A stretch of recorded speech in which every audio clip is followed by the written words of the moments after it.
Oh, ¿qué tal? Ponemos aquí arriba. No, tú sube para arriba. No me dejes solo ante el peligro y tal. Buenas tardes. Quisiera darles la bienvenida a todos ustedes, agradecerles que estén aquí en nombre de la Real Academia Canaria de Bellas Artes. Y bueno, hoy tenemos la segunda sesión del ciclo sobre jardines históricos. Y bueno, está aquí Virgilio Gutiérrez, un amigo que me va a presentar. Federico. Adiós, Federico. Adiós, adiós. Me han cogido al vuelo para que presente a Federico, ¿no? Ya creo que casi todos ustedes lo conocen. Federico ya, aunque parezca que no, lleva más de 40 años ejerciendo como arquitecto y urbanista. Él pues lleva desde entonces, desde el año 81, ¿no? Trabajando en un estudio propio, sí, desde el 77, desde el 77. Es un poco más joven que yo, pero no lo parece. Bueno, yo me considero que somos de la misma generación, ¿no? Porque tú empezaste con tu estudio en el 81 y yo en el 82, o sea que primos hermanos, ¿no? O sea, desde entonces pues ha hecho de todo, ¿no? Aparte de por su buena arquitectura y su buen planeamiento, a Federico hay que destacarlo por su impulso a lo que es la cultura, el entender lo que es el territorio, el paisaje, la arquitectura, desde una aproximación cultural, ¿no? Si nos remontamos a los principios de los años 80, Federico fundó con algún otro compañero la revista Basa y fue director de la misma durante casi 8 o 9 años, ¿no? Recuerdo de cosas organizadas por ti, aquella extraordinaria exposición de Eladio Dieste, ¿no? en la sala de exposiciones del colegio. Y así desde entonces pues no ha parado, ¿no? Él se define a sí mismo como un crítico de arquitectura frustrado, ¿no? Aunque no para de escribir sobre arquitectura, porque en sus espacios en la red, Arquiscopio y Islas y Territorio, donde escribe sobre las islas, pues ejerce esa labor que muy pocos arquitectos en esta provincia realizan, ¿no? O sea, pocos compañeros hacen esa función de Federico de escribir, ¿no? Sobre el territorio, sobre la arquitectura y sobre el paisaje. Sobre el paisaje en una isla afortunadamente protegida en un 50% de su territorio, pero digamos que con un paisaje ajado, ¿no? En ese otro 50%, ¿no? Por arquitecturas especulativas, por, digamos, falta de sensibilidad desde la propia sociedad y desde de muchas de las administraciones, ¿no? Que tienen la responsabilidad sobre el territorio. Federico siempre ha tenido esa agudeza de estar ahí en la lectura y en la crítica de todos esos factores. El tratar aspectos en el paisaje, porque en una isla pequeña el paisaje es todo, ¿no? Hablar sobre los jardines históricos de Canarias y hoy de Tenerife, pues es una oportunidad para hacer una inmersión, ¿no?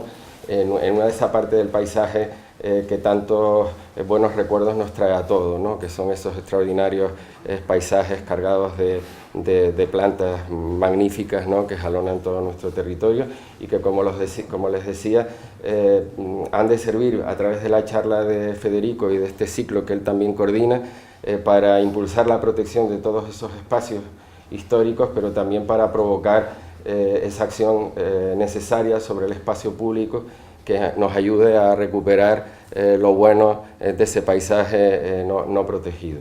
Sin más, Federico, gracias por tu esfuerzo en este nuevo ciclo y gracias por tu intervención. No, gracias a ti.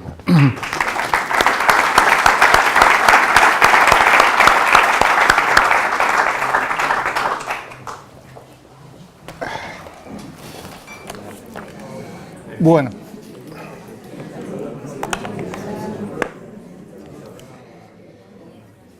Bueno, yo esta tarde quería explicarles los jardines históricos de esta isla, que es un trabajo que vengo haciendo desde hace más de un año, intentando identificar esos valores que hay aquí sobre la jardinería y el paisaje, y sobre todo del paisaje histórico.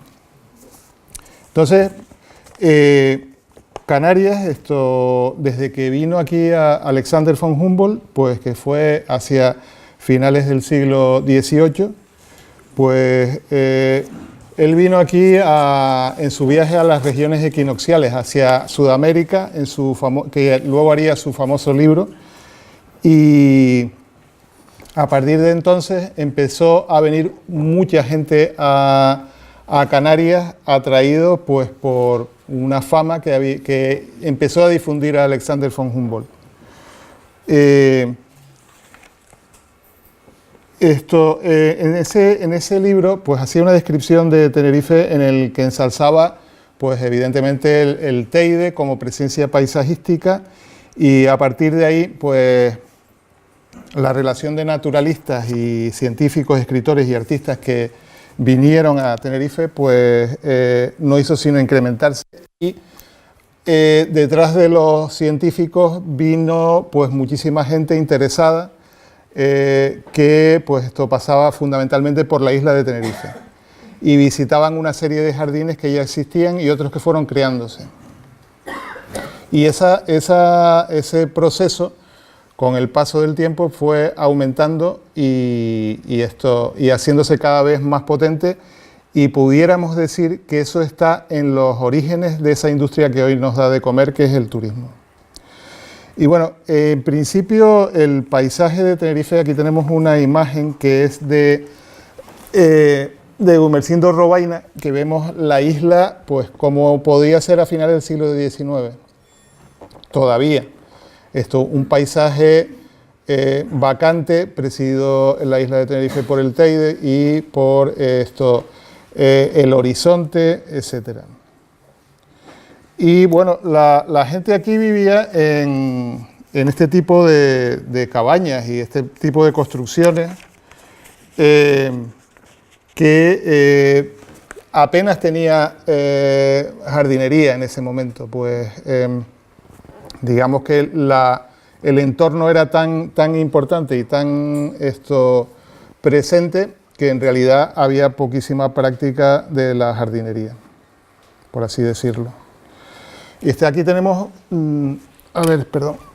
aquí tenemos una cabaña típica de ese momento, del momento de la fundación, del momento de la colonización, que eran, este modelo se repetía muchísimo, eran unas cabañas de paja apoyadas en dos puntales con una viga y unos faldones que luego se recubrían pues, de este material que producía las propias cosechas.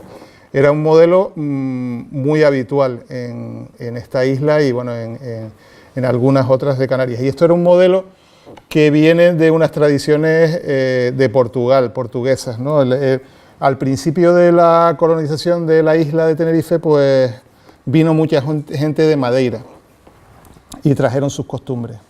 Otra de las costumbres usuales era lo que luego se llamó y seguimos llamando, y conocemos muchos, todos nosotros conocemos como casa terrera, que era pues una construcción también muy simple, es una construcción de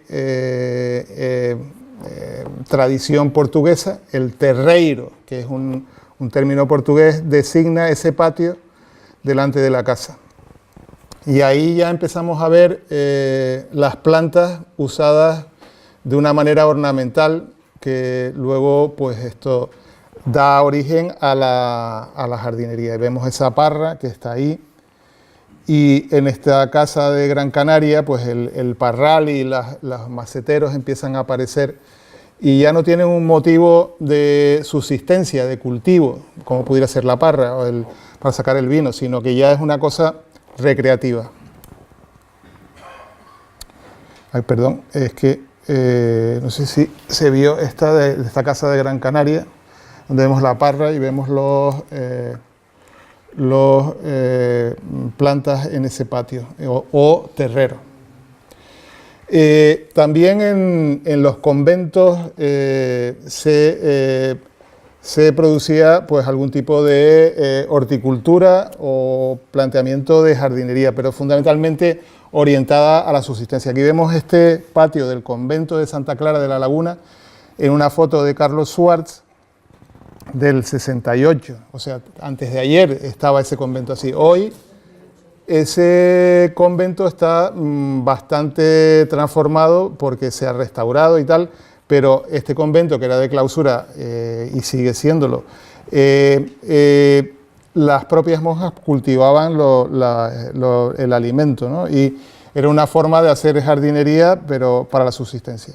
Otra cosa es lo que conocemos como el jardín del patio del convento de San Agustín, que es un patio ajardinado maravilloso que conserva las esencias originales de lo que podía ser un jardín medieval en ese patio, que es así como salvaje e irregular, aunque formado pues, por una cuadrícula en cuyo centro pues, suele haber un elemento que define pues, el jardín, una fuente, una escultura, etc. Aquí vemos otra imagen del convento de San Agustín.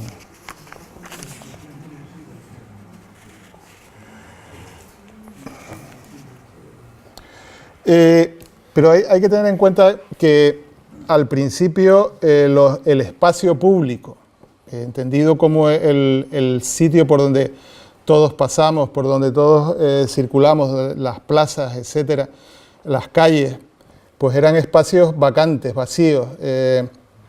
Aquí vemos un plano de Tiburcio Rosell, de principio del siglo XVIII, de Santa Cruz, y vemos que el primer espacio público era la plaza de la Iglesia de la Concepción, que se ve ahí a la izquierda de ustedes.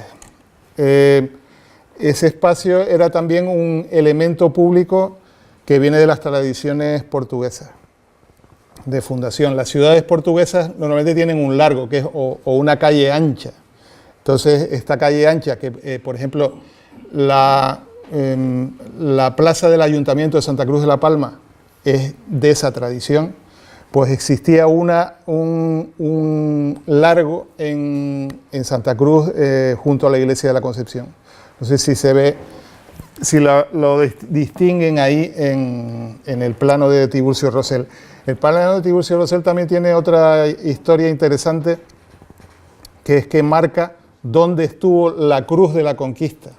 La Cruz de la Conquista, para el que no lo sepa, es la cruz que hincó en tierra Alonso Fernández de Lugo, y hay un cuadro de Gumersindo Robaina que tenemos aquí precisamente en la Academia, donde se celebró una primera misa tras la hincada de la cruz, y esa cruz permaneció en el exterior de la ciudad 300 años, en un mismo lugar.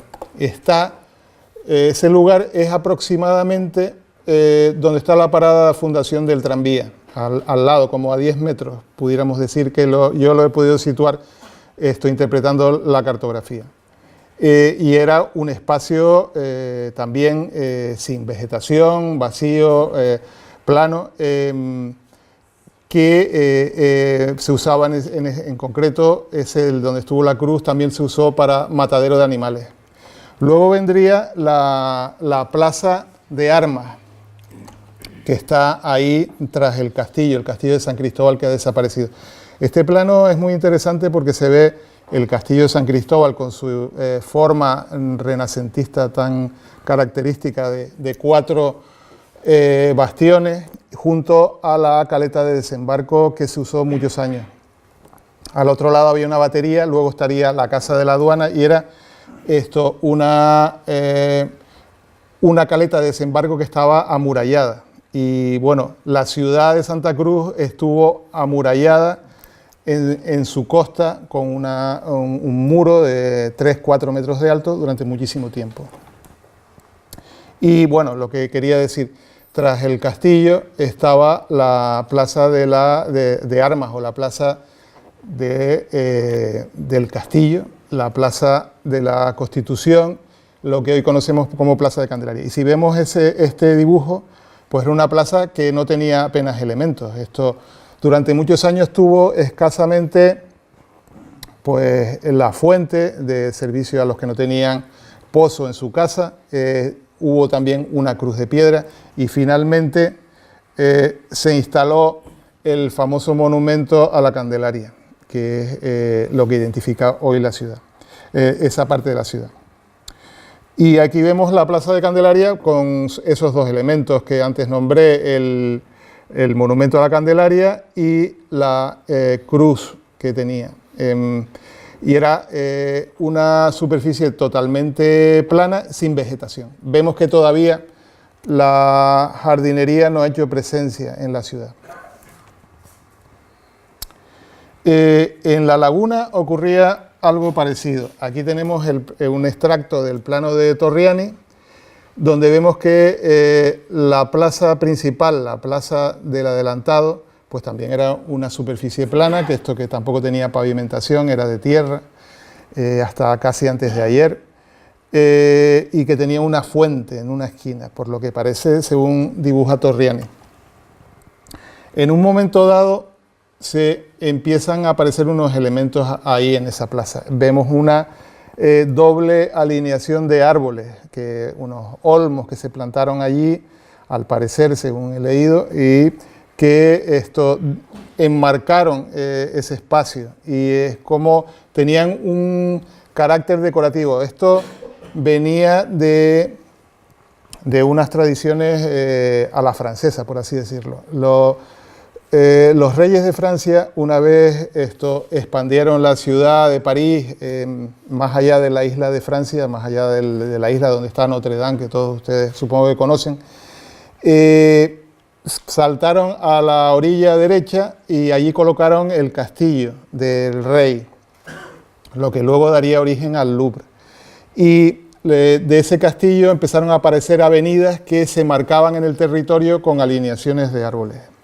Esas alineaciones de árboles, pues bueno, luego se empezaron a hacer también acompañando a las murallas, etcétera, y definieron una tradición de avenidas arboladas que se copiaron en muchísimos sitios.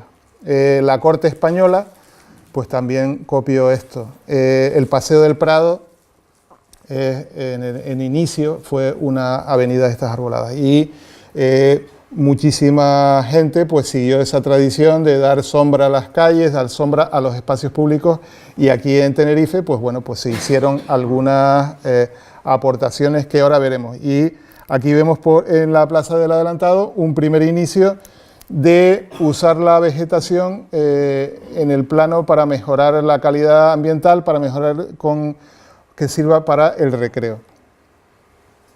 Eso dio lugar pues a esta arboleda que en principio la plaza no tenía.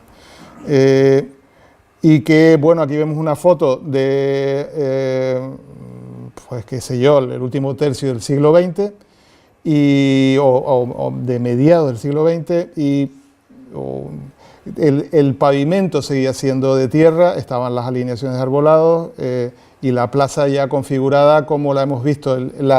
La pavimentación, tal como la conocemos hoy, es muy reciente. Estamos hablando de los años 80, cuando se pavimentó.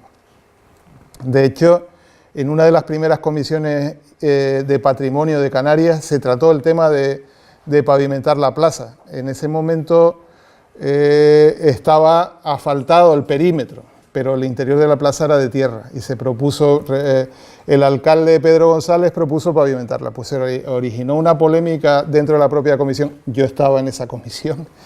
Había gente que decía, no, es que hay que recuperar el aspecto original y eliminar el pavimento de asfalto, dejarlo de tierra. Al final se impuso la cordura y se pavimentó. Bueno, y lo que nos ha traído aquí es exponerles los espacios históricos que se han usado como jardines o como plazas jardinadas en la isla de Tenerife. Yo, después de estas prospecciones que he hecho, he detectado 30, alrededor de 30, que hay en toda la isla. Aproximadamente 10 en el área metropolitana, otros 10 en el Valle de la Orotava y el resto en el resto de la isla. Aquí vemos los que se sitúan en la isla en el área metropolitana Santa Cruz Laguna. tenemos la Plaza de la Concepción de la Laguna, la de Santa Cruz, la del Adelantado, la de la Candelaria, y empezamos a ver ya jardines, elementos ya más planteados como piezas de jardinería, como la Alameda del Marqués de Branciforte. Pudiéramos decir que la Alameda del Marqués de Branciforte fue el primer jardín de recreo de la isla, y luego veremos qué configuración tenía. También pues surgiría después, porque la Alameda del Marqués de Branciforte tenía un éxito extraordinario, y ya explicaré luego cómo era y cómo se usaba, y se hicieron más. Había otra Alameda en la orilla del barranco de Santa Cruz, luego surgió la Plaza del Príncipe de Asturias, porque parecía poco que hubiera una, surgiría luego la Plaza del General Weyler, el Camino Largo, que es otra Alameda que se hizo en este caso en la Laguna, la Plaza de los Patos y el Parque García Sanabria. Les he resumido aquí 11 elementos que desde un punto de vista histórico pues tienen componentes de jardinería. En el Valle de la Orotava tenemos otro grupo, y me voy a centrar en estas dos áreas para explicarles luego en más detalles 6 espacios históricos ajardinados. Y bueno, en el Valle de la Orotava pues tenemos un montón de jardines muy interesantes. Es un área muy interesante y yo diría que hasta cierto punto desconocida por nosotros, más allá de el Jardín Botánico de Aclimatación. La mayoría de esos jardines son desconocidos por todos nosotros, más allá de haber oído algo. Estamos hablando, por ejemplo, los jardines de Franchi. Los jardines de Franchi, que hoy funcionan como un lugar de eventos, pues fue uno de los primeros jardines pensados especialmente como tales, con una idea de introducción del paisaje en una concepción que usaba plantas para formalizar un espacio casi desde el punto de vista artístico. Luego vendría el Jardín de Aclimatación de la Orotava, una pieza fundamental. Como dije al principio, cuando vino Alexander von Humboldt a Tenerife a finales del siglo XVIII, se acababa de fundar el Jardín de Aclimatación y lo visitó. Lógicamente estaría pues empezando a plantarse. Esto fue un esfuerzo del ilustrado Alonso de Nava y Grimón, marqués de Villanueva del Prado, que vamos, dedicó gran parte de su vida a sacar adelante ese jardín, y que, digamos, los canarios y los tinerfeños tendríamos que estarles muy agradecidos, porque es una de las piezas más importantes de que existen en esta isla, en esta cuestión de la jardinería histórica. También está pues el Jardín del Marqués de la Quinta Roja, un espacio que tiene una historia novelesca. De hecho, Cecilia Domínguez, Premio Canarios de Literatura, pues ha escrito una novela interesante que recomiendo sobre la historia que está asociada a ese jardín. Muchos se preguntarán cuál es. Bueno, pues ese espacio que está al lado del Liceo Taoro, que hoy tiene una sucesión de fuentes, luego hablaremos de ello. También está la Plaza del Charco, dije antes, la Hijuela del Botánico. Este es otro jardín histórico interesantísimo, que hay alguno que dice que es el jardín histórico mejor conservado en cuanto a la plantación histórica, aunque es de principios del siglo XX, pues esto tiene allí una configuración interesante y sobre todo una colección de plantas muy interesante. También estaría la plaza del Ayuntamiento de la Orotava, el sitio Litre, que se ha explicado por alguien que está por aquí, Ana María Díaz Pérez, y hay algunos que están cerrados, desgraciadamente, porque son privados. Tenemos por un lado el jardín de Cólogan en La Paz, de la Casa Cólogan. Pues la Casa Cólogan tiene asociado un jardín de 3.000 metros cuadrados, que es una pena porque la familia Cologan no usa prácticamente esa casa y está cerrado. Esto, yo creo que ese es un elemento a reivindicar. Y también tenemos otro que es el Jardín del Robado en La Paz, en San Fernando, perdón, que curiosamente está declarado bien de interés cultural, pero que el jardín hoy no existe. Entonces, es un problema que hay ahí. Las declaraciones de bien de interés cultural, de acuerdo a la ley de patrimonio, y que en un caso como este yo creo que habría que revisarlo, porque es una historia también curiosa de un coronel británico que vino aquí a Tenerife y quiso crear un jardín de estilo inglés. Lo plantó, creció y esto en un momento dado fue abandonado e incluso la casa se quemó y hoy las plantas prácticamente han desaparecido. Hace poco estuve allí y la verdad que da un grima eso, y es curioso, está declarado bien de interés cultural. ¿Y eso qué significa declarado bien de interés cultural? Bueno, pues en teoría es que no se puede mover, ni se puede tocar, ni cambiar lo que existe en este momento.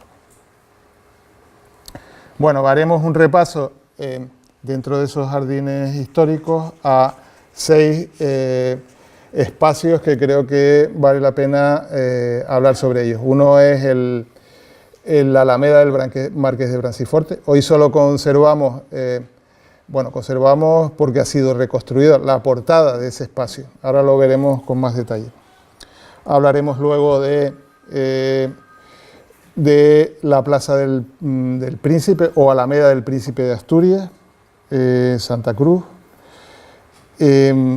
la Plaza de Weyler y, por supuesto, el Parque García Sanabria, que es, digamos, una de las muestras de jardinería histórica más interesantes, aunque hablando de estas cuestiones empieza uno a ver que muchas cosas se han hecho, digamos, de una manera no muy formalizada, vamos, no por grandes expertos. Por ejemplo, el Parque García Sanabria no lo hizo un gran paisajista, sino en realidad lo hizo una compañía que suministraba plantas, que luego les explicaré.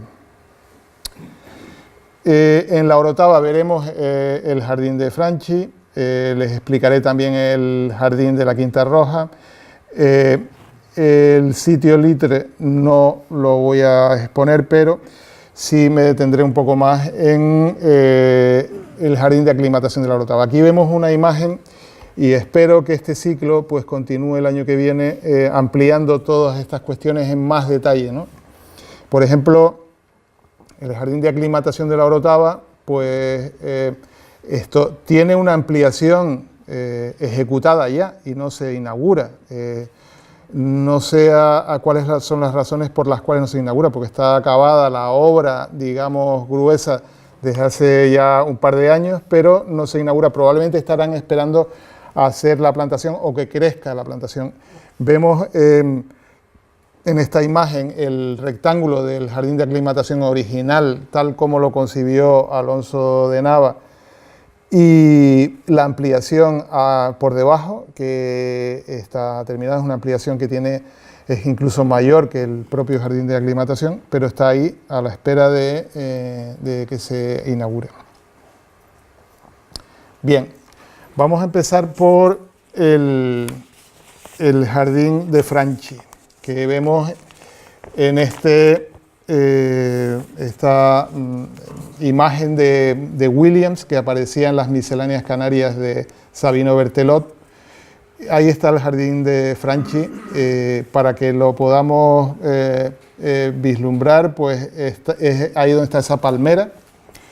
No sé si la ven desde ahí atrás, pero bueno, este jardín que ya existía en 1750, pues es fruto del esfuerzo de Juan Bautista de Franchi, segundo marqués de la Candia, un personaje que debía tener una cultura vasta y amplia, y que hizo un jardín inspirándose en las tradiciones italianas. O sea, este jardín aterrazado pues es muy parecido, bueno, no, en otro nivel, a cosas que con anterioridad se hacían en Italia, en Roma o en Florencia, las afueras de Florencia, esas villas que existen allí y que eran anteriores. Y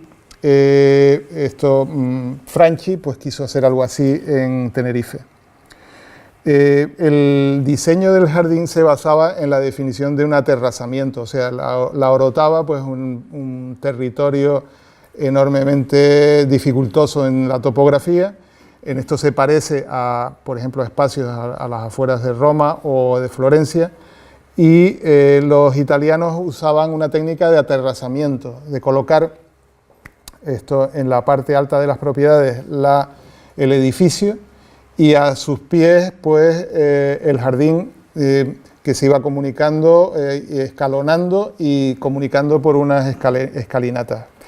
En el caso del jardín de Franchi, pues esto es lo que se produce. El jardín de Franchi además tenía dos elementos muy significativos. Estaba el famoso drago de Franchi, que era el ejemplar de drago más grande que se ha conocido. Era mucho más grande que el drago de Icó, el que hoy conocemos.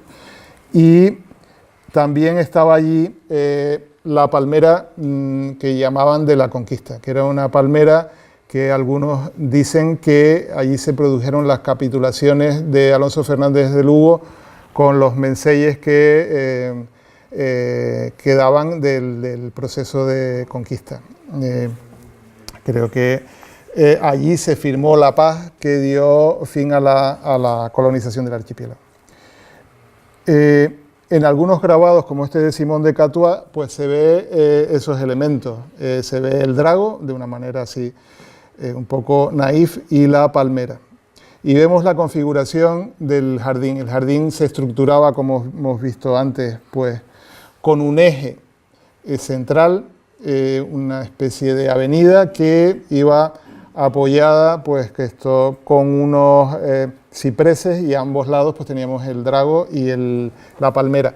El drago, a su vez, tenía un escalonamiento que lo acompañaba a sus pies. Y bueno, vemos los típicos, en este grabado, los típicos cuadrantes en los cuales se dividían los jardines más antiguos del Renacimiento, los italianos, y pues dedicados a plantaciones de horticultura y vegetación de flores, etc., ¿no? Aquí vemos otro grabado donde se ve la casa, como era esta casa. Se usaba para muchísimas recepciones, y hay un texto que, si logro localizarlo por aquí, pues se los leo, de Sabino Berthelot, que es muy interesante la descripción que hace.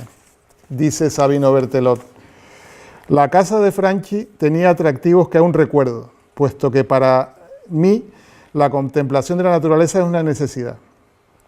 Rodeado de una risueña campiña, su emplazamiento hacía de ella una morada deliciosa. El espectáculo del océano, la vista de las montañas, la vastedad del paisaje del valle, todo esto tenía ante mis ojos. En varias leguas a la redonda, la tierra hacía gala de sus más ricos atavíos.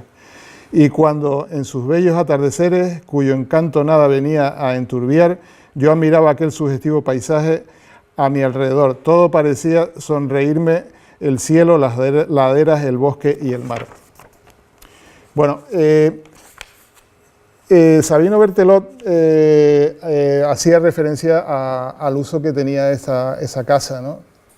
Esa casa se producían enormes recepciones. Cuando venía alguien de visita a Tenerife, pues solía pasar por ahí y se hacían banquetes, etc. Tenía una sala enorme que se ve aquí en este grabado, que daba a un balcón, y esta casa pues se quemó. O sea, esta es la segunda casa de Franchi y también se quemó.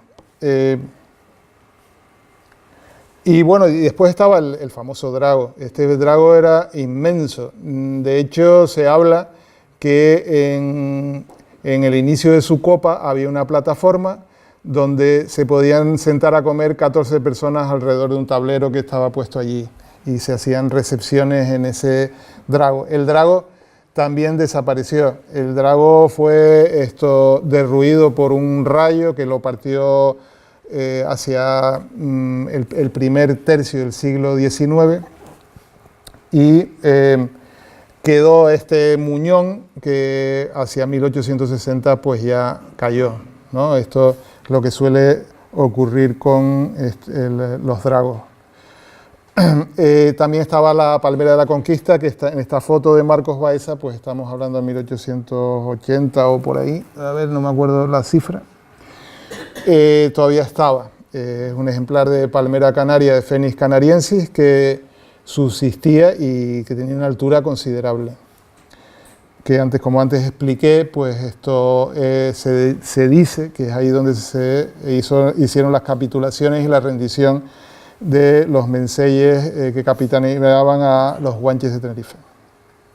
Bueno, aquí tenemos un grabado, un dibujo hecho por un compañero, Luis García Mesa, de La Orotava, que intenta representar en 3 dimensiones esos grabados que antes veíamos. Y vemos la configuración del jardín con el drago de Franchi, la Palmera de la Conquista, los cuadrantes, el eje ese que dirigía la mirada a otro elemento que me parece fundamental en la composición del jardín, que era la vista hacia el Teide y al panorama que antes le...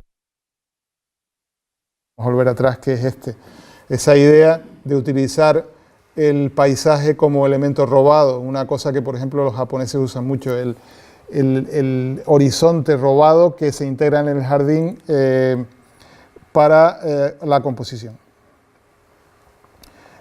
Hoy este espacio pues, ha cambiado muchísimo. En la segunda década del siglo XX pues, también se reconstruyó porque había habido otro incendio y el arquitecto Mariano de Stanga hizo esta obra tal cual está ahora. Me refiero al edificio. El jardín se ha transformado completamente y es una pena. Yo creo que cabría una opción, y he estado pensando sobre ello, de que se recuperara esa idea que tenía histórica del jardín, intentando plantar nuevamente un drago y una palmera, que eran los elementos definitorios del jardín, y esa idea de eje enfocado al paisaje y hacia el Teide. Yo creo viendo la cantidad de jardines que tenemos y que son un valor por el cual pues, mucha gente viene a visitarnos, incluso hoy. Pensemos, por ejemplo, en el Loro Parque, que es en el fondo un gran jardín, y que recibe varios millones de visitantes al año. El segundo elemento de atractivo del Valle de la Orotava es el jardín de aclimatación, que luego hablaremos, que recibe más del 1 millón de visitantes. Yo creo que esos jardines que existen en el Valle de la Orotava y algunos en el área metropolitana deberían recuperarse o mejorarse. Por ejemplo, antes hablé del Jardín del Robado. Eso yo creo que desde lo público deberíamos pedir que se interviniera y se mejorara. O se hiciera en concierto público-privado, como por ejemplo en este caso de Franchi, intentar intervenir para de alguna manera recuperar esas componentes históricas que están ahí en esos jardines. Ahora veremos otros que también pudieran tener acciones que mejoraran la situación actual y recuperaran esa idea cultural y todas esas historias asociadas que tenían, como es el caso del Jardín de Franchi.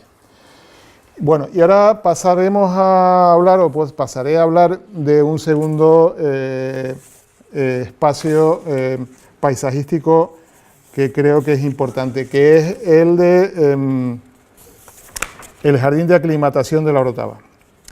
Bueno, la historia del Jardín de Aclimatación de La Orotava, como muchos sabrán, pues viene por una casualidad, no una casualidad, pero una iniciativa de un tinerfeño que fue ministro del rey Fernando VI y luego de Carlos III, que era Antonio Porlier, marqués de Bajamar.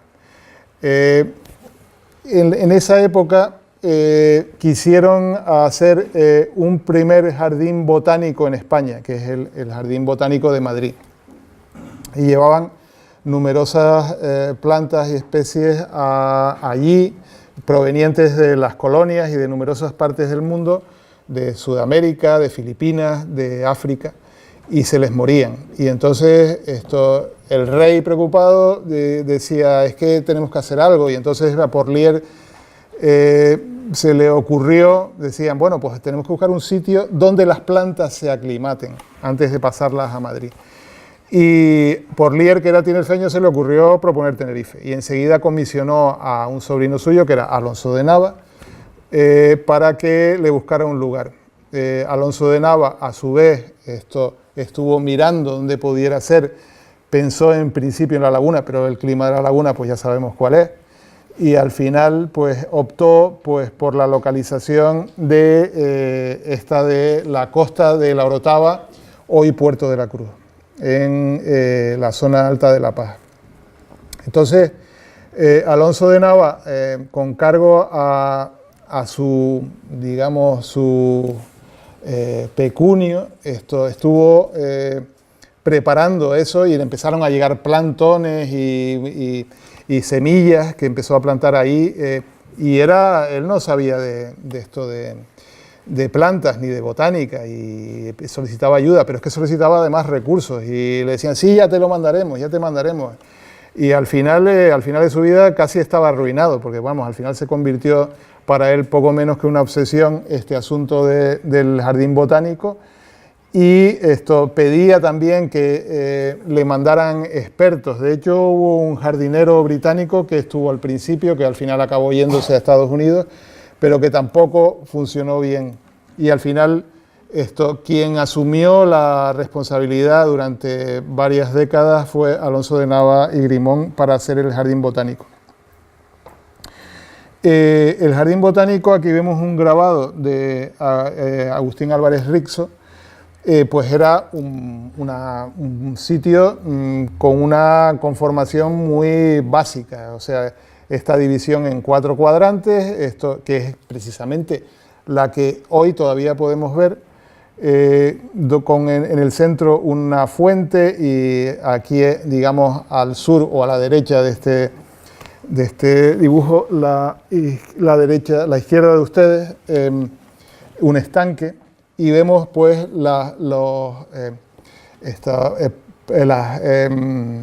digamos, maceteros rectangulares donde se colocaban las plantas para que empezaran a crecer. Y bueno, aquí vemos una imagen de finales del siglo XIX, principios del XX, donde vemos ese espacio central ya crecido después de 300 años, con la fuente que estuvo ahí y que hoy ya no, hoy sigue estando, pero vamos, de otra manera. Y bueno, ya estaba configurado. Esto después fue el esfuerzo de muchísima otra gente, lógicamente, que ahora les contaré de alguna manera.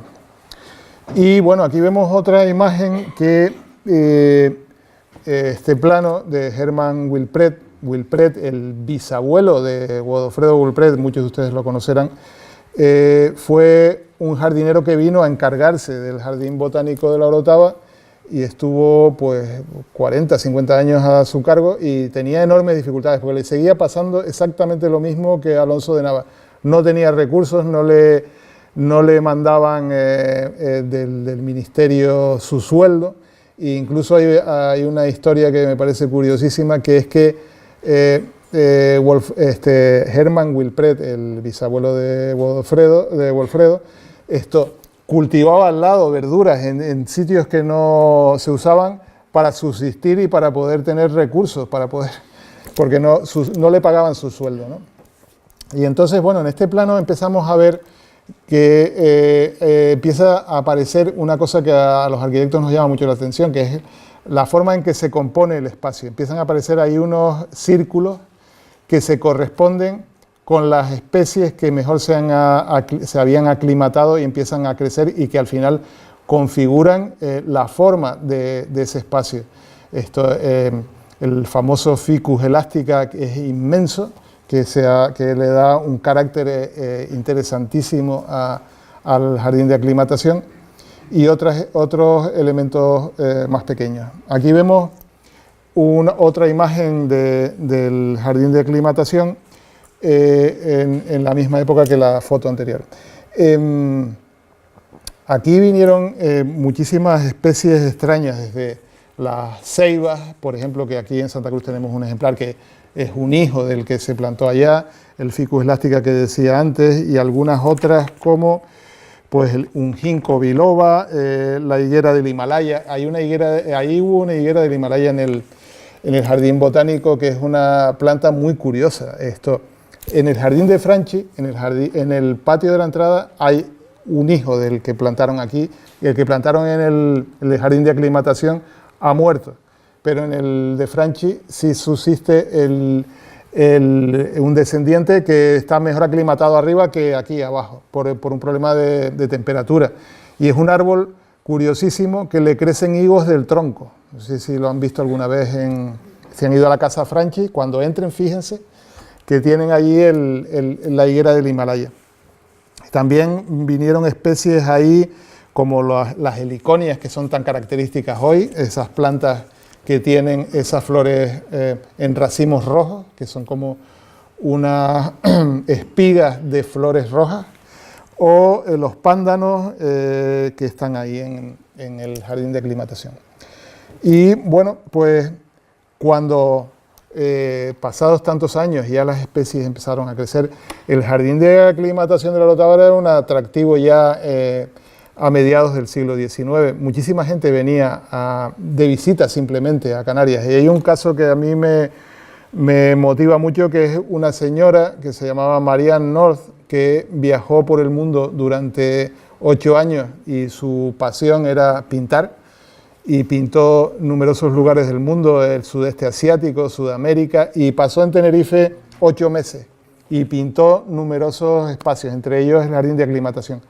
De hecho, antes estaba comentando con una persona que hay todo un pabellón del jardín de Kew en Londres, Kew Gardens, que está dedicado a Marianne North, y una parte sustancial de una de las paredes es Tenerife, lo cual es muy interesante. Allí también están otros jardines de la isla, el sitio Litre, está el desaparecido jardín que había aquí en Santa Cruz del señor Bellamy, una imagen que ella pintó, que es muy curiosa porque se ve esa parte de alta de Santa Cruz de Salamanca, donde estaba el jardín de Bellamy, y que hoy ha desaparecido. Aquí vemos una pintura de Marianne North del jardín de aclimatación.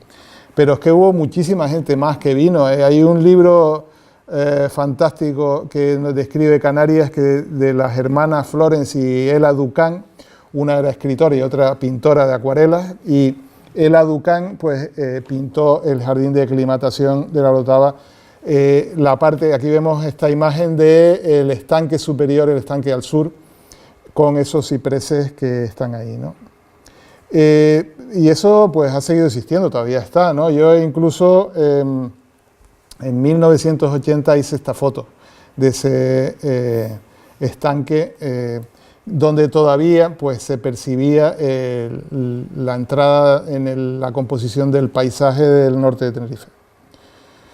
Y bueno, y aquí traigo una foto de Herman Wilpret, que también, si tenemos hoy el jardín de aclimatación, pues en gran medida se debe a este señor que vino y se hizo tinerfeño y vino a vivir con nosotros aquí. Herman Wilpret fue un personaje muy interesante que contribuyó mucho a la conservación de jardines en el entorno del Valle de la Orotava.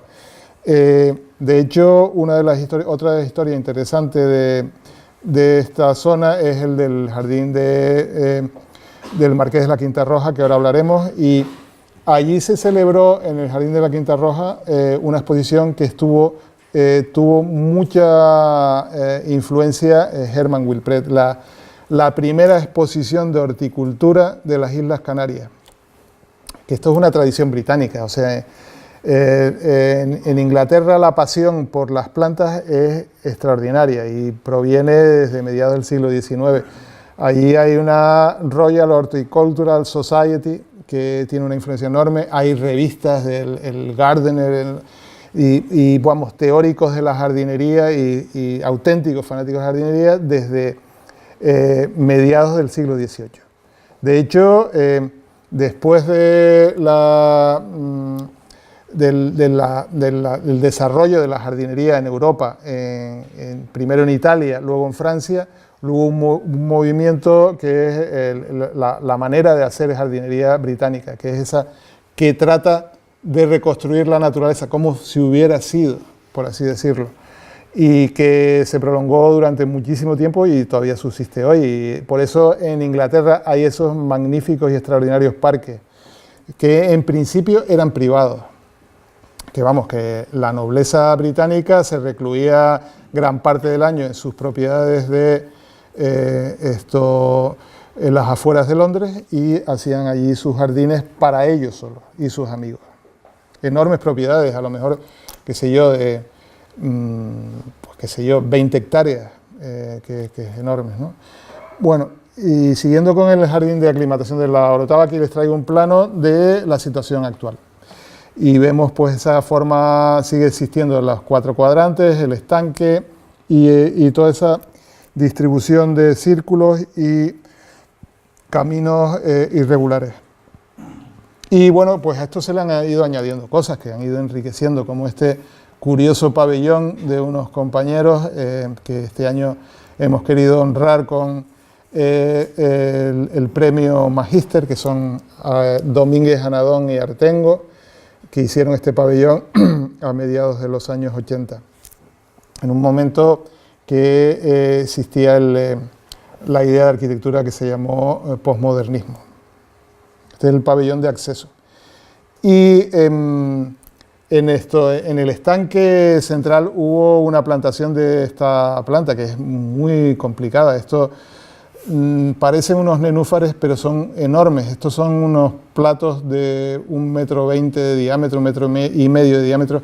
Es la famosa planta Victoria amazónica, que tiene ese nombre porque la descubrieron los británicos en el Amazonas y se la dedicaron a la reina Victoria. Hubo una plantación de Victoria amazónica aquí en el Botánico, pero no ha aguantado.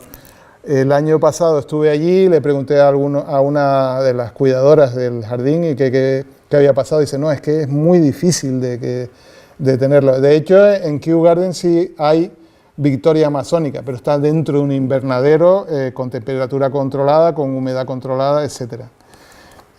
Y bueno, pues están intentando volverlas a reproducir y que crezcan en el jardín botánico. Igual que la higuera del Himalaya, que hay plantones, pero no las han vuelto a colocar en el sitio que estuvieron.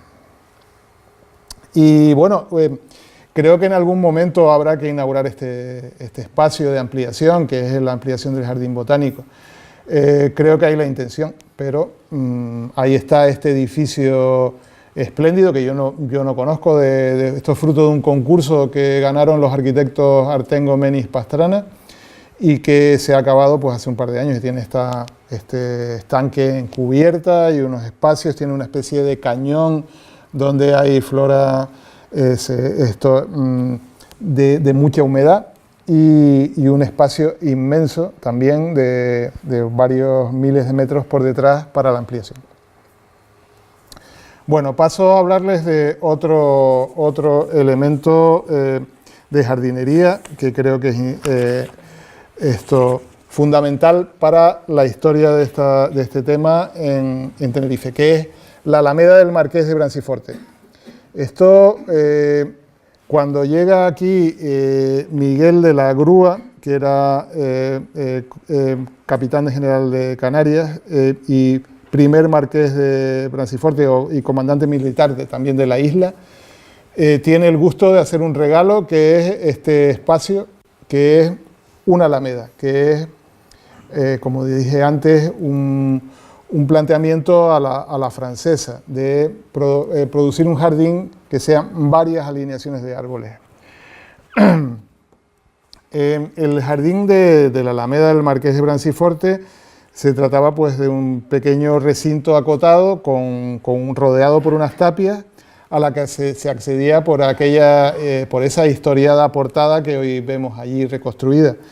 Pero lamentablemente no nos podemos hacer una idea de cómo era aquello. Aquello era un sitio que tenía un espacio rectangular alargado que acababa en una exedra, que tenía un espacio para que se colocara una pequeña orquestilla y 4 líneas de árboles que tenía por aquí apuntado qué árboles eran y que al final acabaron cambiándose.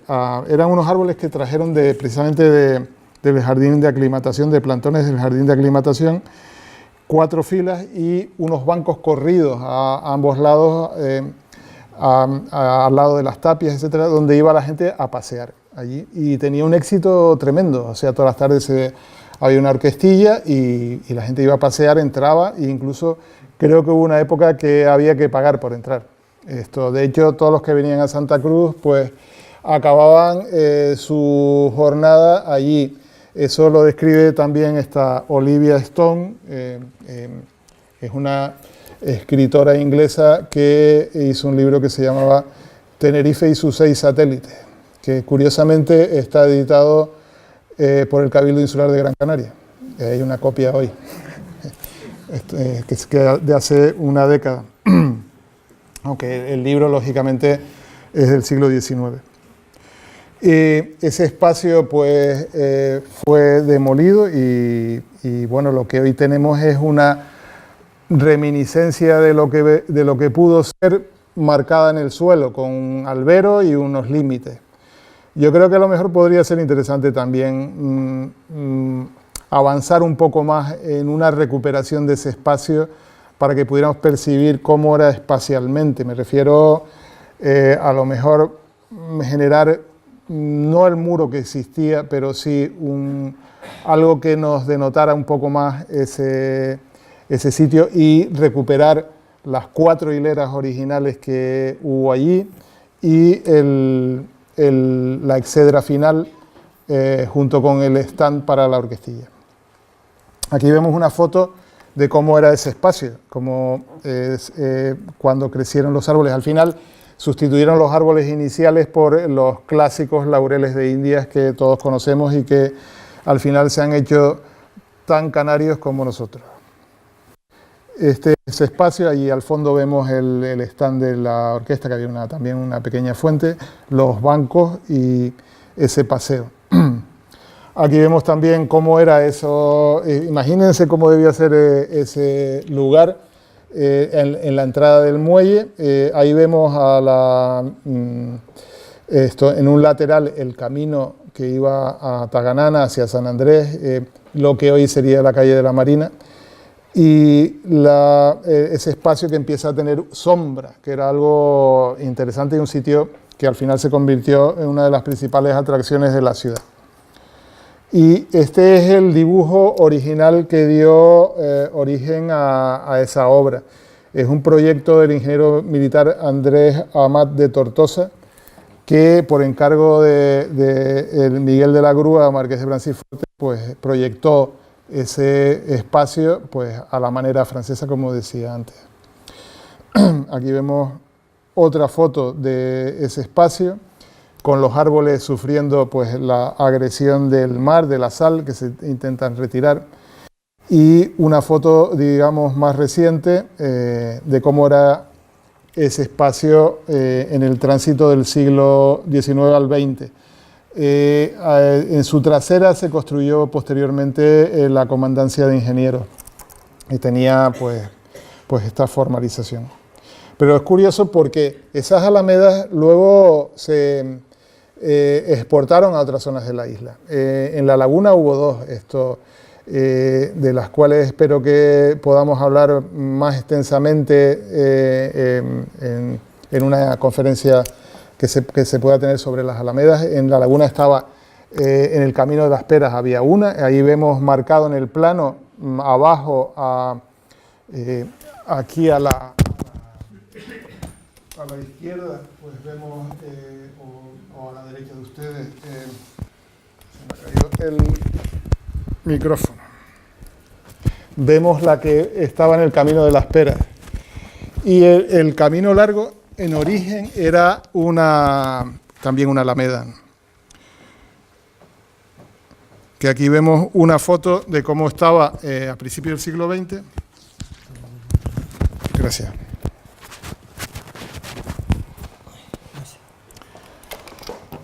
A principios del siglo XX pues estaban recién plantadas las palmeras, pero tuvo otras plantaciones anteriores. Y cómo está hoy con esas palmeras, que es uno de los lugares que algunos nos sentimos muy orgullosos de llevar a los que nos visitan para que lo admiren, esas magníficas palmeras canarias, esas Phoenix canariensis en todo su esplendor.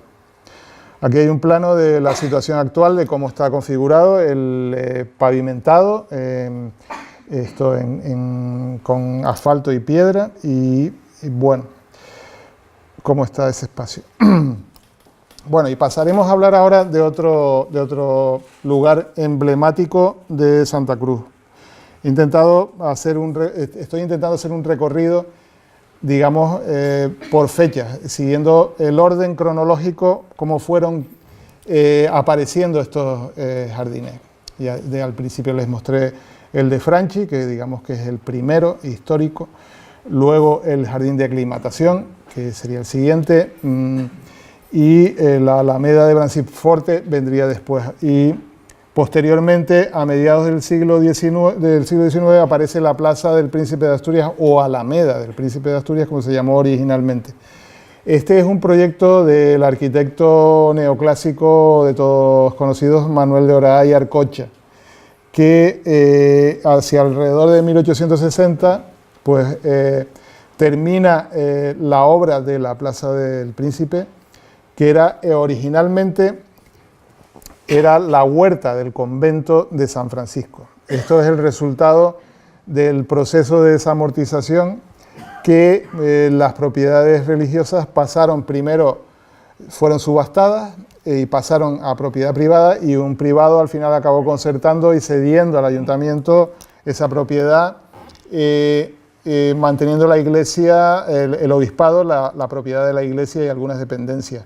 El resto fue y sigue siendo ayuntamiento y un montón de cosas que se colocaron allí sucesivamente, se fueron añadiendo, pues qué sé yo, desde la Casa de Socorros, bomberos, la Biblioteca Municipal, el Museo Municipal, la Audiencia Provincial, etc.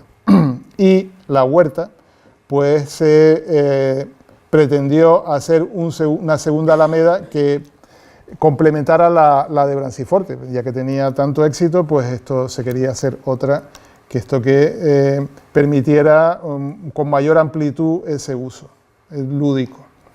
Bueno, y aquí tenemos al autor material, intelectual de la Alameda del Príncipe de Asturias, que es Manuel de Oraa y Arcocha, que es un personaje, yo creo que es fundamental para la configuración de la ciudad esta que vivimos en Santa Cruz de Tenerife. Ahí vemos en el centro del plano de Santa Cruz, en esta imagen que es de Francisco Coello, el espacio del convento, ese hueco en la ciudad, y su huerta. Y bueno, Oraa hizo una operación en Santa Cruz muy interesante, que es trasladar el centro, digamos, gravitatorio de la ciudad desde la plaza de la Candelaria al cruce de la calle Castillo con Valentín Sanz o calle del Norte. Y de alguna manera conectar la intervención del convento de San Francisco con otra pieza que también acabó en manos municipales, que era el convento de Santo Domingo.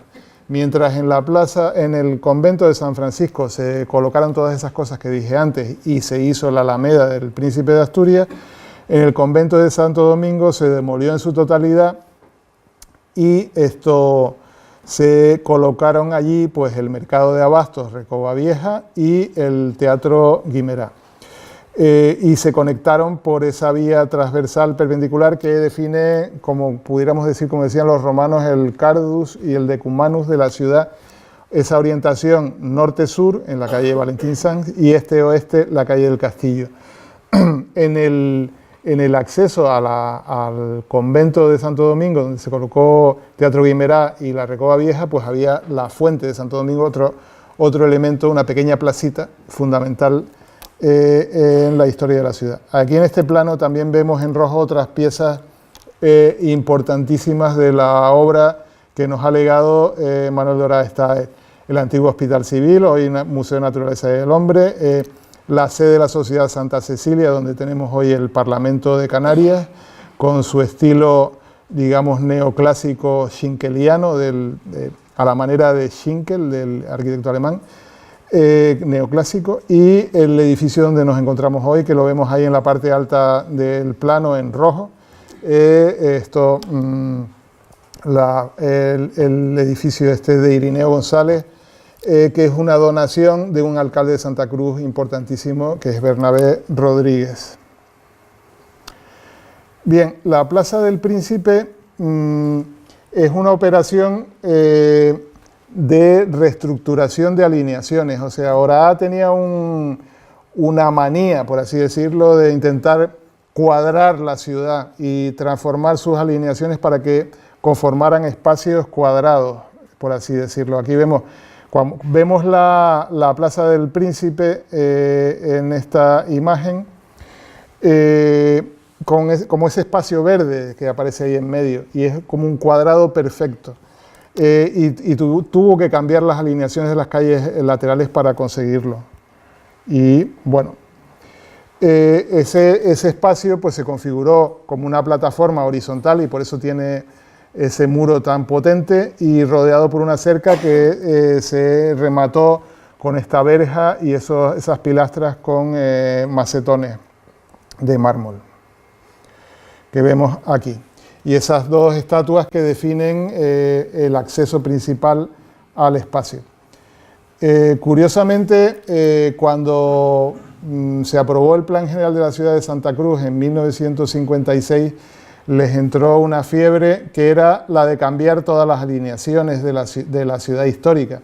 Y eso ha originado que hoy gran parte de lo que existía haya desaparecido. Se pensó que ampliando las calles se podría admitir que se aumentaran las alturas de los edificios, pero ese proceso que en la calle del Castillo podemos ver con alineaciones de distintas posiciones de edificios, pues al final ha resultado un destrozo enorme y que también afectó a la Plaza del Príncipe. Aquí vemos esta imagen a mediados del siglo XX, donde la alineación ha sido retrasada de la portada principal.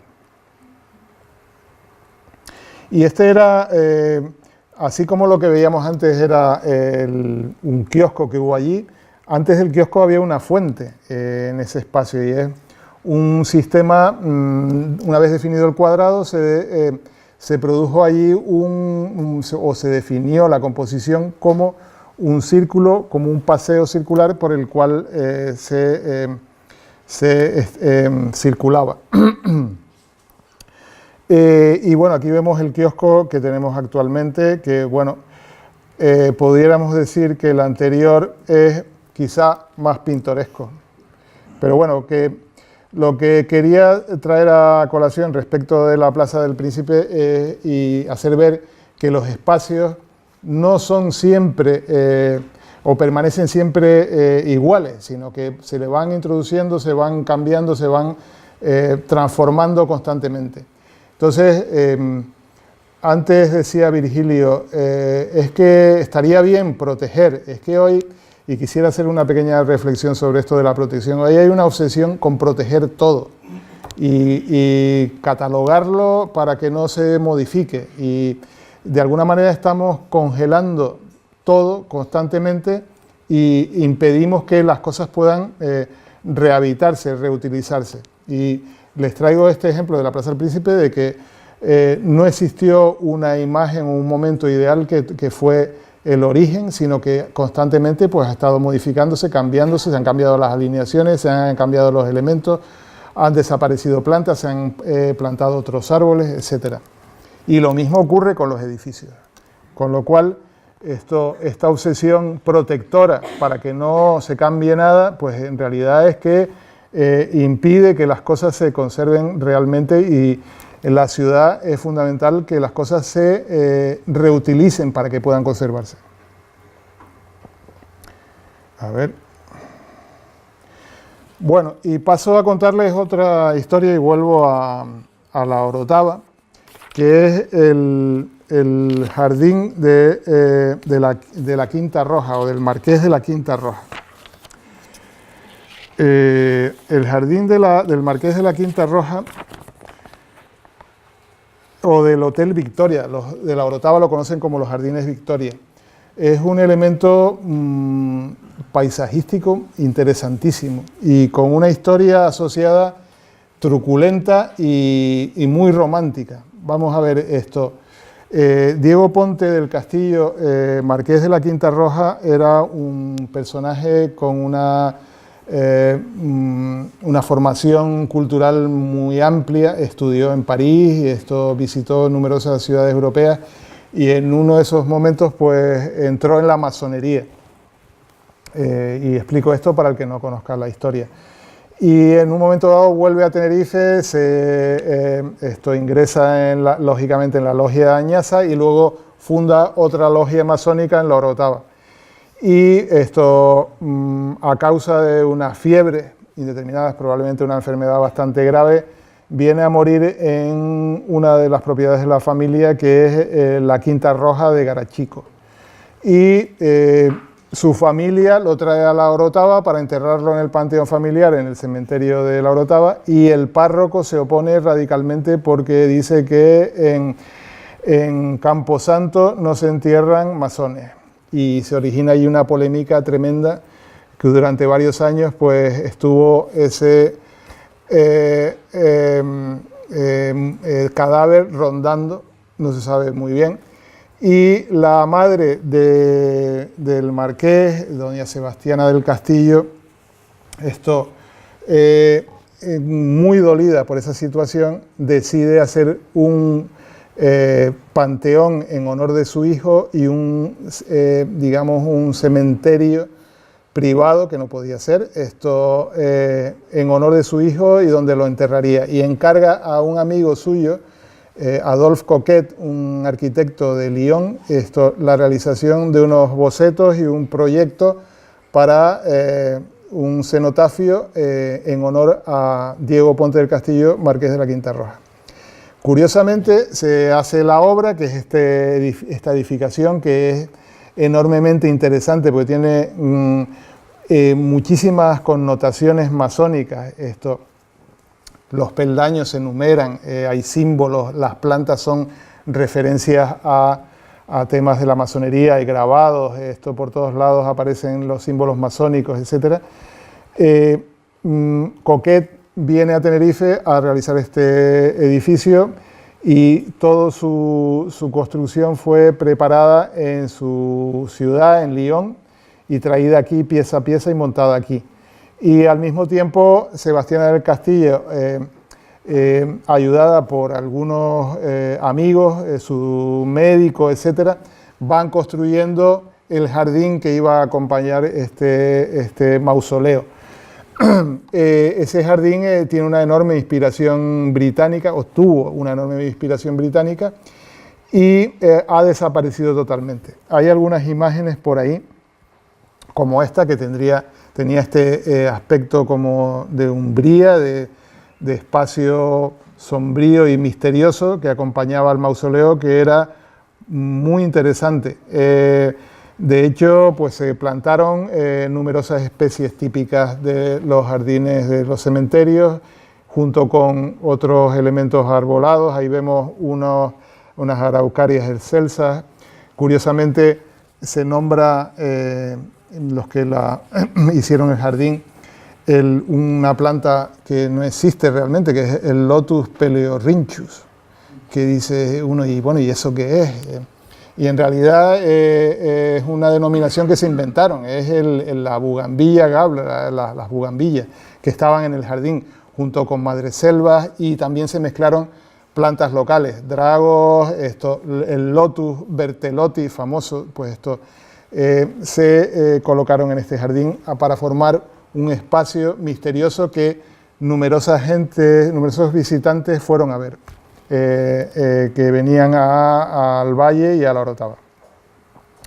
Aquí vemos un plano de la conformación de ese espacio. Es un espacio abancalado que estaba pues plantado de una forma muy irregular a la inglesa, como los jardines británicos, y formando pues un bosque como muy denso y frondoso. Aquí vemos algunos dibujos también de Luis García Mesa de ese edificio, que tiene en su parte alta ese pabellón, que tiene un fuego en su interior, y bajo él está el mausoleo que pretendía la marquesa, doña Sebastiana del Castillo, enterrar a su hijo.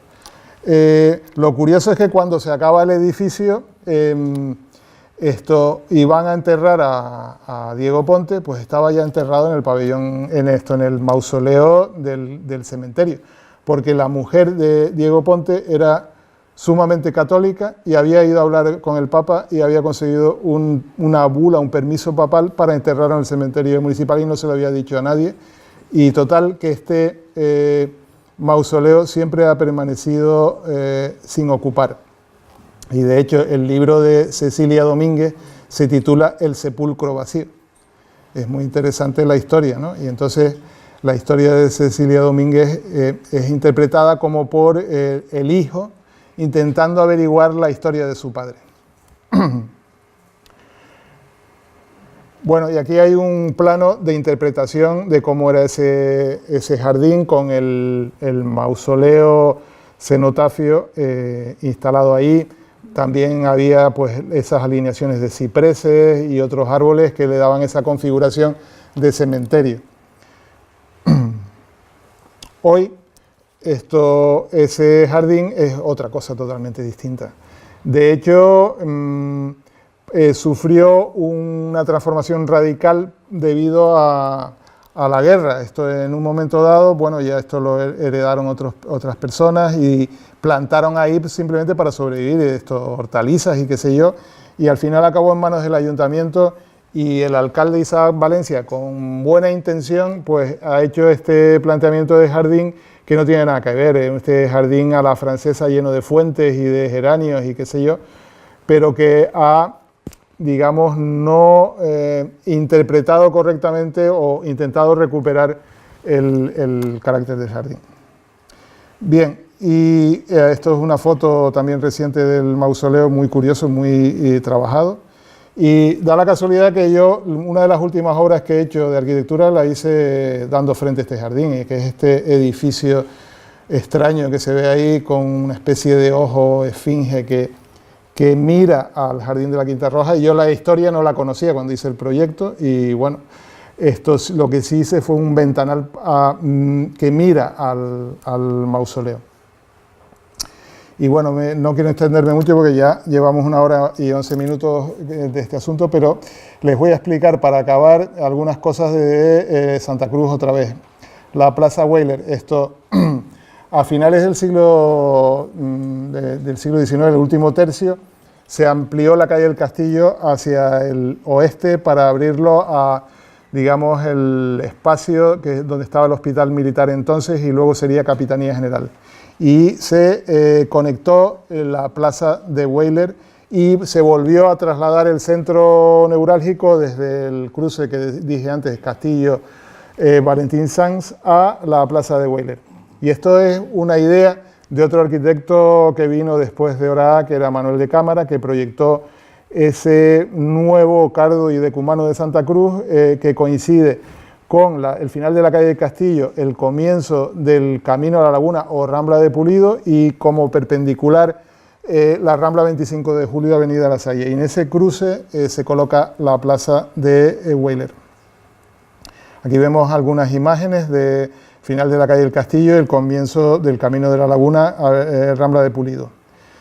Y la plaza de Weyler pues simplemente era también una superficie de terrero, de tierra, y se colocó esta fuente que hoy tenemos. La reforma que hay actualmente es un proyecto de Enrique Rumeu de mediados del siglo XX. Y bueno, finalmente vamos a hablar un poco y para acabar, del Parque García Sanabria. Este es un plano que hice de interpretación, que hace un par de años, de interpretación de esta zona de Santa Cruz, donde vemos varias cuestiones que yo creo que hay que reivindicar. Por un lado, hay que explicar, y mezclo, el crecimiento de Santa Cruz durante el siglo XIX es explosivo. Hay que tener en cuenta que la población se duplicó 4 veces, o sea, pasó de 12.000 a 24.000 y luego a 48 y luego a 96 en un lapso de escasamente 80 años. Y no había capacidad desde las administraciones públicas de atender. El ayuntamiento se veía totalmente sobrepasado de atender a todos los que venían a vivir aquí, atraídos por el muelle y la pujanza comercial y económica. Y surgieron lo que se llamaron las sociedades constructoras. Hubo una que hizo el llamado Barrio Nuevo Obrero, que es donde estamos ahora, esta zona que parte desde Suárez Guerra hasta Méndez Núñez y desde aquí, calle del Pilar, hasta Weyler, donde en un lapso de 10 años construyeron 10 casas, 400 casas en 10 años. Y ese barrio que tenemos aquí, las casas originales prácticamente han desaparecido, quedan una docena. Yo creo que eso sí que merecería protegerse, ese modelo de casa, como representativo de un momento urbanístico importantísimo de la ciudad. Tanto éxito tuvo esto de las sociedades constructoras, que eran iniciativas privadas, que se hizo en el acta fundacional de la sociedad, ponía que su duración máxima era de 10 años, que al cabo de 10 años se fundaron más. O sea, luego vino la sociedad que se llamó la CERU, la Sociedad de Edificaciones y Reformas Urbanas, y otras, como la que apadrinó Duji e hizo el barrio Duji, por decir algo. La CERU, que era la segunda sociedad constructora, compró una enorme finca que vemos aquí, que se componía del barrio de los hoteles, que vemos ahí enmarcado por el Barranquillo del Aceite, el barrio de los hoteles, el Parque García Sanabria y Pino de Oro. Y compró toda esa enorme propiedad y empezó a construir el barrio de los hoteles. Y se produjo el momento en que algunos próceres de Santa Cruz pues, propugnaron una serie de operaciones de mejora de la ciudad. Entre ellos Patricio Estebanes, famoso periodista, que propuso primero hacer la Gran Vía de Santa Cruz y luego el Parque García Sanabria. Y como siempre no había dinero, y se creó una comisión que se llamaba Proparque, que hizo una suscripción, y gracias a ese impulso pues tenemos hoy el Parque García Sanabria. Y también pues por Patricio Estebanes y la conformación de esta zona de Santa Cruz del barrio de los hoteles, pues se produjo la Plaza de los Patos, que originalmente tenía patos, como vemos en esta foto. Aquí vemos una imagen del barrio de los hoteles y paso rápidamente para no cansarlos. La Gran Vía de Santa Cruz, tal como se inauguró. Aquí la vemos en el edificio del Marqués Villasegura. Y este espacio que ustedes dirán, ¿esto es la Plaza de los Patos? Pues no. Esto es la Plaza de las Ranas en el Parque de María Luisa, en Sevilla. Y es curioso porque nosotros que estamos tan orgullosos de la Plaza de los Patos, es una réplica del parque que hizo Forestier, Jean-Claude Nicolas Forestier, el gran paisajista francés, en Sevilla. Y que aquí también, de nuevo, algunos propietarios de la zona del barrio de los hoteles quisieron hacer una réplica, que es la Plaza de los Patos, que hoy conocemos y que, bueno, que hoy nos sentimos tan orgullosos y que se acaba de restaurar tan magníficamente. Y bueno, a raíz de esta idea y de la exposición iberoamericana de Sevilla, en el Parque de María Luisa precisamente, y el esfuerzo de la Comisión Proparque y finalmente el impulso que le daría el gran alcalde Santiago García Sanabria, pues se pudo hacer hacia la década de 1920 el parque que tenemos, ¿no? Y que es, digamos, la joya histórica de la ciudad. Y es un parque que se hizo pues de una manera un poco amateur. O sea, si vemos, y vuelvo atrás, el trazado del barrio de los hoteles, pues el del parque es muy parecido, porque la idea inicial, que es un proyecto de expansión de la ciudad proyectado por otro arquitecto municipal importante para Santa Cruz, que es Antonio Pintor, pues pretendían aquí, tanto aquí como en Pino de Oro, un desarrollo similar al del barrio de los hoteles, de hotelitos o casas aisladas con jardín. Gracias a la compra de la ciudad, de ese tramo de casi 50.000 metros cuadrados, que es el Parque García Sanabria, pues tenemos esa pieza en el centro de la ciudad. Y que tiene estos espacios tan fantásticos como la fuente esta, y que en esta imagen de época pues es tan estupenda, ¿no? Y que todavía hoy conservamos. Y esto, más allá del trazado de Pintor, que es la base del parque, lo plantó una empresa granadina, que debían ser conocidos de Antonio Pintor, que estuvieron también en la plantación del Parque de María Luisa, que era Leiva y Cía. Y esta gente, con la mejor intención, pues fue haciendo estas alineaciones de arbolado y fueron construyendo el parque, y se ha ido añadiendo cosas a lo largo del tiempo. Y curiosamente también, pues ha sido declarado bien de interés cultural, y cada vez que se va a mover una puerta, da la casualidad que yo ahora también estoy en la Comisión Insular de Patrimonio, y en la última se vio una idea de transformación del pequeño pabelloncito ese que hay al lado del reloj de flores, y una discusión enorme si la puerta debe ir allí o allá, cuando las cosas deberían ser más sencillas y más ágiles y no tan complicadas como son hoy a nivel administrativo.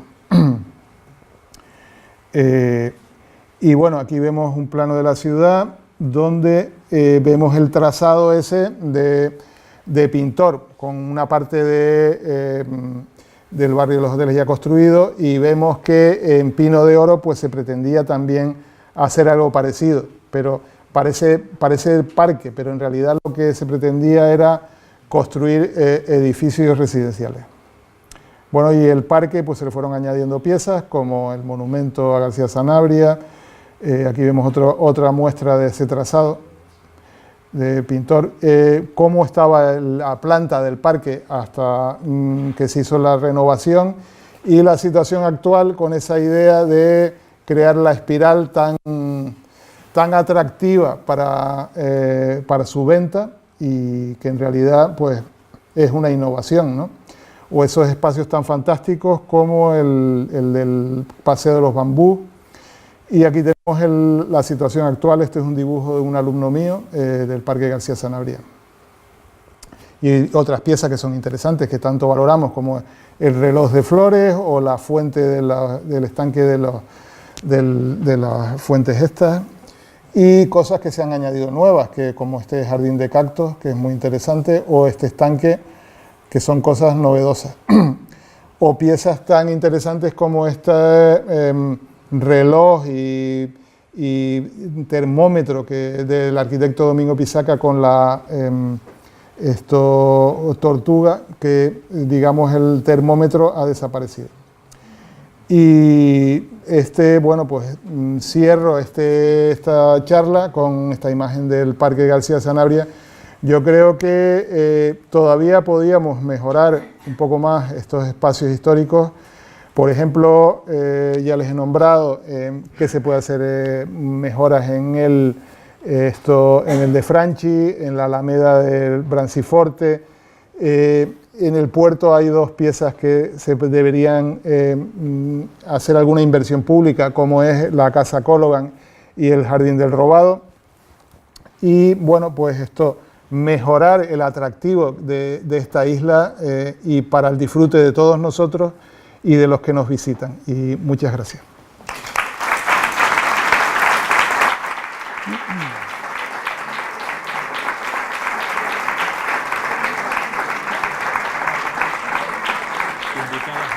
Sí.